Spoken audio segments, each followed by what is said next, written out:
Hi there, everyone. Meteorologist Robert Spetta here with you on today, the 9th of December, 2014.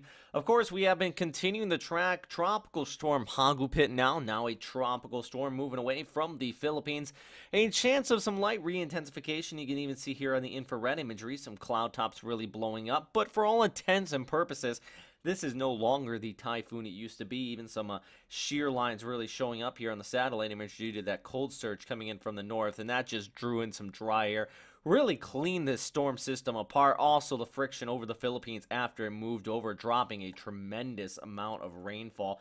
Take a look at some of these rain totals. Data from the stations out here: 433 millimeters maxed out there in western portions of Samar. Near landfall, we also seen about 395 millimeters, and even towards Masbate, about 230 millimeters of total accumulation.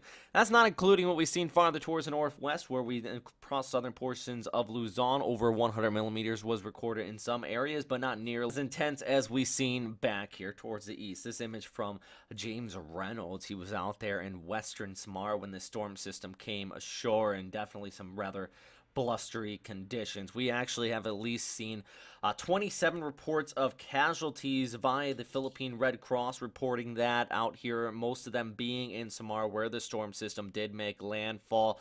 Thousands of homes have been damaged at this time, and we still have several rural communities, many rural communities actually, which are still cut off from communication with the outside world. So information will be released when it becomes available. Just be sure that you don't really guess on these casualties. Wait for the official information to come out from either the NDRMC or the Philippine Red Cross. They're definitely taking their time and making sure that the right numbers are putting out there and the right casualties are being reported. The big thing, I think, with this storm system was the mass evacuations that we've seen prior to landfall. Nearly 1 million people evacuated across the coast of Samar into Luzon and much of Visayas as well, and even down there through much of Leyte, because really just 1 year ago we had Typhoon Haiyan, and 7,000 deaths with that storm system. Now, this was no Typhoon Haiyan. You can see here at landfall, winds were 176, gusting to 250 kilometers per hour. That's still enough to cause some significant damage, and from images we're seeing right where the storm did come, it really does lend to the fact that a death toll could have been higher. So, hopefully in the future we do learn from this event, and evacuations, especially forced mandatory evacuation, more prominent, and hopefully reduce the overall casualty toll from these storm systems. And it doesn't seem like we're going to be long before we can test that theory again. We do have another low back here towards the east, but this one probably not going to become a typhoon. It could become a low pressure area, or possibly a weak tropical depression. I know we've been watching this, and if it does become a weak tropical depression, I know Bagasa will name it JMA. Highly unlikely this is going to get an international name. It just has too much dry air inflow coming in around it. Very little organization. I mean, look at this. It's just a couple clouds really flaring up here.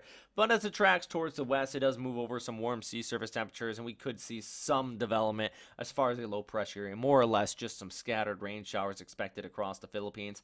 Problem with that, though, is the fact that as it does track off there, bring rain showers to some areas of the country, which definitely don't need any more rain, still drying up after Hagupit, those rain totals I just shown you, and any more could lead to that threat of flooding. Meanwhile, Hagupit also still tracking off towards the west as shown on this imagery, making landfall in Vietnam by Wednesday into Thursday, likely Thursday afternoon. But as we've been seeing with that likelihood of the weakening taking place, it really is just going to be a big blast of rainfall for southern portions of the country. Could be some localized flooding there as well. Taking a look at the NavGem model, there's our low developing and pushing off there towards northern Mindanao, southern Visayas. That up with the latest run from the GFS model. This is showing you by Saturday we have a weak low pressure area here. Max winds about 25 to 28 knots. That's not enough really to cause any damage. More or less, actually, it's associated with the northeast monsoon pulling in here towards the north. You got a slight southerly or slight westerly wind towards the south. That interaction of a slight westerly wind pulling off here towards the northwest associated with the northeast monsoon. We often see little lows spin up. So here's another look at from the ECMWF model with Hagupit tracking you off there towards the west. We get that break between these two systems, but by Friday and the Saturday, you can see our next low starting to kind of spin up here and track off there towards the southern portions of the Philippines. Not very organized, but definitely some rain showers coming in with that. So we're going to keep an eye on that through the weekend. Could be a wet one out there for some of you. That is all for right now, everybody. Thanks again for watching here at westernpacificweather.com. Once again, good credit to all the agencies for forecasting the storm system. JMA and Bagasa, I think, did a pretty decent job at analyzing this just prior to landfall, expecting a little jog down there towards the south. I know that there was a lot of model differences and a lot of weather forecasting agencies differences prior to landfall, but not just Bagasa and that landfall forecast, and JMA's landfall forecast was pretty good in the last 24 hours, but also the governmental agencies with this storm system really handled it well, and I hope that in the future this really is a reoccurring statement, but still hopes are with all the families that did lose loved ones during this typhoon.